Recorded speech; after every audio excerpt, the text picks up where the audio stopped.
किसानों का मांग है एमएसपी की गारंटी। लोकतंत्र में जनता देश की मालिक होती है और ये सारा व्यवस्था जनता के लिए, जनता के द्वारा, जनता के शासन में होना चाहिए।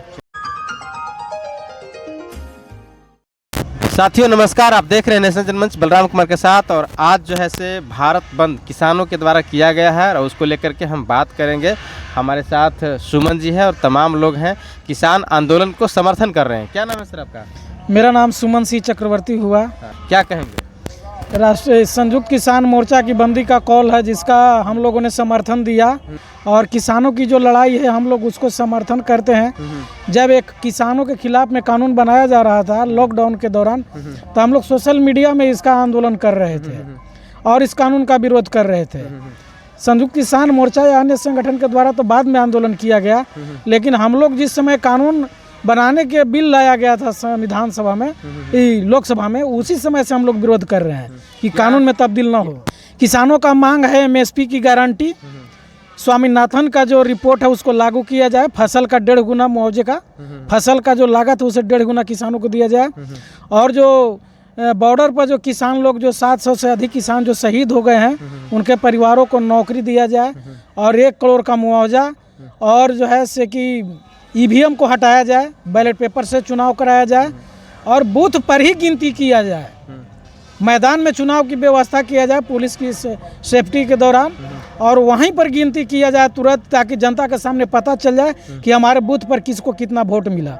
क्योंकि बैलेट पेपर से भी घोटाला हो रहा है। अभी पाकिस्तान में चुनाव हुआ है बैलेट से, तो जितना वोट वहाँ पड़ा उससे ज़्यादा वोट वहाँ बैलेट बॉक्स में निकला। इसलिए बूथ केंद्र पर ही जनता के सामने बीच मैदान में गिनती करो। मुहर मारने की व्यवस्था एक समुचित करो। मुहर मारते कोई न देखे, लेकिन बैलेट बॉक्स में पेपर डालते हर कोई देखे और लाइव कार्यक्रम हो। ये हम लोग की मांग है। आज जो हमारे भारत में किसानों की दशा जो जिस तरीके से हालात ख़राब है, तो उसके लिए हम लोग उनके साथ समर्थन में हैं। और मैं बता दूं कि जब कानून बना था उस समय में हम लोग विरोध किए थे। 3-4 चरण में हम लोग विरोध किए थे इसका, और विरोध करने के बाद सरकार वापस लेने की बात भी कही थी। लेकिन बाद में इसको जो है तो सरकार अपना हिसाब से गोपनीय रख करके इसको अपना फिर से पुनः लागू करने का प्रयास किया, जिसके विरोध में किसान करीब 20 महीने तक वहाँ आंदोलन किया, जिसमें 720 लोग की जानें भी किसानों की गई। उनका भी मतलब ये हुआ, फिर दोबारा यही रिटर्निंग आने वाला है। इसीलिए हम लोग किसानों को समर्थन में हैं। भारत में हर किसान का ये मांग है। ऐसा नहीं है कि केवल बॉर्डर पर लड़ रहे हैं उन्हीं का मांग है। ये पूरे भारत की कील गाड़ दिया गया सड़क पे। क्या कहेंगे? ये तानाशाही है। प्रधानमंत्री जो है वो तानाशाही कर रहा है और हम इसके तीव्र विरोध करते हैं। और पूरे भारत के किसान इसका विरोध कर रहे हैं। लेकिन ये जो बीजेपी और आरएसएस की सरकार है, ये तानाशाह की सरकार है। ये किसानों, युवा, बेरोजगार किसी को सुनने के लिए तैयार नहीं है। इसलिए सब किसानों के समर्थन में है, युवा, बेरोजगार, किसान, सब लोग। इतने। क्या कहेंगे सर? हाँ, सबसे पहले आपको धन्यवाद। ये आज जो किसानों के माध्यम से जो भारत बंद का आह्वान किया गया था कि कृषि का निजीकरण करना बंद करो, और इसमें कई सारे संगठन हैं जो संयुक्त किसान मोर्चा को समर्थन दिए, जिसे इसमें ट्रेड यूनियन भी है। इसमें और लोग के कहना है कि जो मजदूरों का जो उचित मजदूरी है वो कम से कम न्यूनतम वेतन जो होना चाहिए वो 26,000 होना चाहिए। तो इस तरीक़ा से कई मांगे हैं, और ये सब का जो मेन जो कारण है वो ईवीएम है। क्योंकि सरकार के इससे किसानों से कोई डर नहीं है। इस चलते डर नहीं है कि क्योंकि हमको किसानों के वोट से हम चुनकर थोड़े आए हैं, हम तो ईवीएम से चुने हुए हैं। तो ये जो नाजायज़ जो ईवीएम से जो धांधली करके जो चुनाव जीत रहा है बीजेपी, और कांग्रेस भी जीता धांधली करके, तो हम लोग के मेन जड़ जो है वो ईवीएम है। और ईवीएम को समाप्त करके बैलेट पेपर को लाया जाए, कि ताकि बैलेट पेपर से हम लोग जिसको चाहें उसको चुन सकते हैं। क्या है कि विश्व में जितने जो विकसित देश है, अमेरिका, यूरोप है, ये सब जहाँ विकसित देश है वहाँ सारे जगह भारत से ज़्यादा एडवांस टेक्नोलॉजी वहाँ पे है। फिर भी उन लोग बैलेट से ही चुनाव करते हैं, ईवीएम से नहीं करते हैं।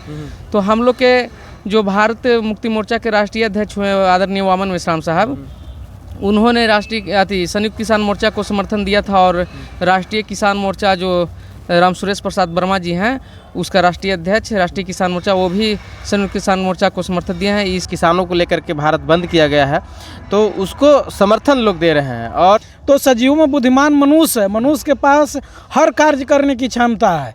तो ये ईवीएम की क्या चीज़ है? जब हम यहाँ से चंद्रयान पर अन्य मंगल ग्रह पर अन्य ग्रह पर हम कंट्रोल कर सकते हैं मशीन को, तो यहाँ से यहाँ वहाँ करने में क्या लगा हुआ है?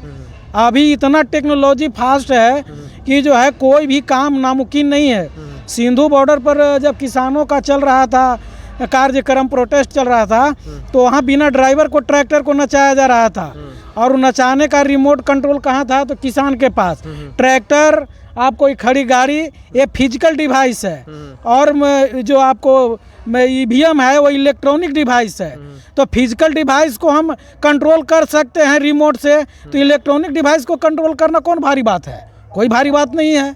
तो आपका क्या आरोप है कि जो ईवीएम के द्वारा जो चुनाव किया जाता है ये फेक है, मतलब ठीक नहीं है? बिल्कुल 100% नहीं, 500%। चाहे लोकसभा का चुनाव हो या विधानसभा का चुनाव हो, हर चुनाव में ईवीएम का दुरुपयोग किया गया है। कहीं कहीं पंचायत में भी दुरुपयोग किया गया है और दुरुपयोग हो रहा है। पहला चीज़ कि हमारे देश का जो जनता है, 85 करोड़ जनता जो है अशिक्षित है, एक तरह से उसको कुछ जानकारी नहीं है।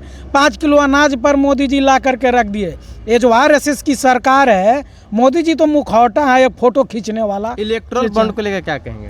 इलेक्ट्रेट बॉन्ड कांग्रेस आरएसएस की जो सरकार है, कांग्रेस के द्वारा बनाया जो आरएसएस है, अब आरएसएस के द्वारा लाया गया बीजेपी है, इन लोग सब मिल करके भारत के लोकतंत्र को खत्म करने के लिए इलेक्ट्रेट बॉन्ड को लाया। इलेक्ट्रेट बॉन्ड में कौन पैसा दिया, किसको मिला, कोई खुलासा नहीं, कुछ नहीं है, जनता को कुछ पता नहीं है।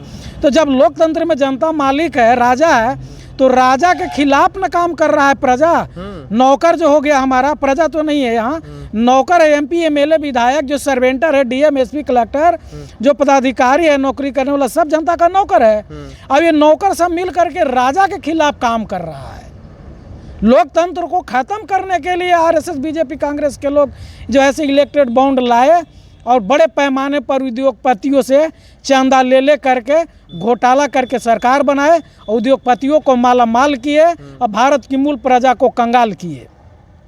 आज बता रहे हैं कि देश की सारी संपत्तियां प्राइवेटाइजेशन के नाम पर अपने मित्रगण को दे दिए, अपने लोगों को दे दिए, अपने नाम पर कर लिए, और हर कंपनी में छटनी हो रहा है। हर महीने इस कंपनी में 500 लेबर की छटनी, 1000 की छटनी, 2000 की छटनी, मशीन से काम हो रहा है। भारत का हर संसाधन व्यवस्था की बिक्री की जा रही है, नीलामी की जा रही है। जो 5000 करोड़ की संपत्ति है, 150 करोड़ में बेची जा रही है। मानो नीलामी का होड़ लगा हुआ है, और नीलामी खरीदने वाले लोगों को जनता की जो संपत्ति बैंक में है उसको उनको लोन दिया जा रहा है, और वो लोन जो है कि वापस नहीं करते हैं, एनपीए में बदलता है, फिर जनता के ऊपर कर्ज बढ़ता है। तो जनता को एक तरह से भारत की जो मूल निवासी बहुसंख्यक प्रजा है उसको पूर्ण रूप से इस बार जो यूरेशियन लोग हैं, जिनको हम ब्राह्मण कहते हैं, उन लोग की तैयारी है कि भारत की जो मूल निवासी है उनको संपूर्ण रूप से नष्ट कर दो। ऐसे मोड़ पर ला के छोड़ दो कि वो अपने आप मर जाएं, बिना मारे मर जाएं। कहे कि लोग वो अपने आप मरा है, लेकिन ये मारने का बहुत बड़ा घातक हथियार है। तो जिस तरह से देख सकते हैं लोगों में आक्रोश है, और उस आक्रोश को लोग व्यक्त कर रहे हैं मीडिया के माध्यम से। तो सबसे बड़ी चीज़ है कि जो किसान आंदोलन देश भर में जो चल रहा है, तो किसान आंदोलन को लेकर के सभी लोग किसानों के साथ हैं। और हमारी बातचीत कैसी लगी आप कमेंट बॉक्स में लिखकर बताने का काम करेंगे। तमाम दर्शकों से मेरा आग्रह है कि नेशनल जनमंच को लाइक करें, कमेंट करें, शेयर जरूर करें, और अगर इस वीडियो को फेसबुक पेज पर देख रहे हो तो फॉलो जरूर करेंगे। तमाम दर्शकों को नेशनल जनमंच देखने के लिए धन्यवाद, शुक्रिया। साथियों, नेशनल जनमंच को सब्सक्राइब करें, साथ ही बेल आइकन की घंटी को बजाएं।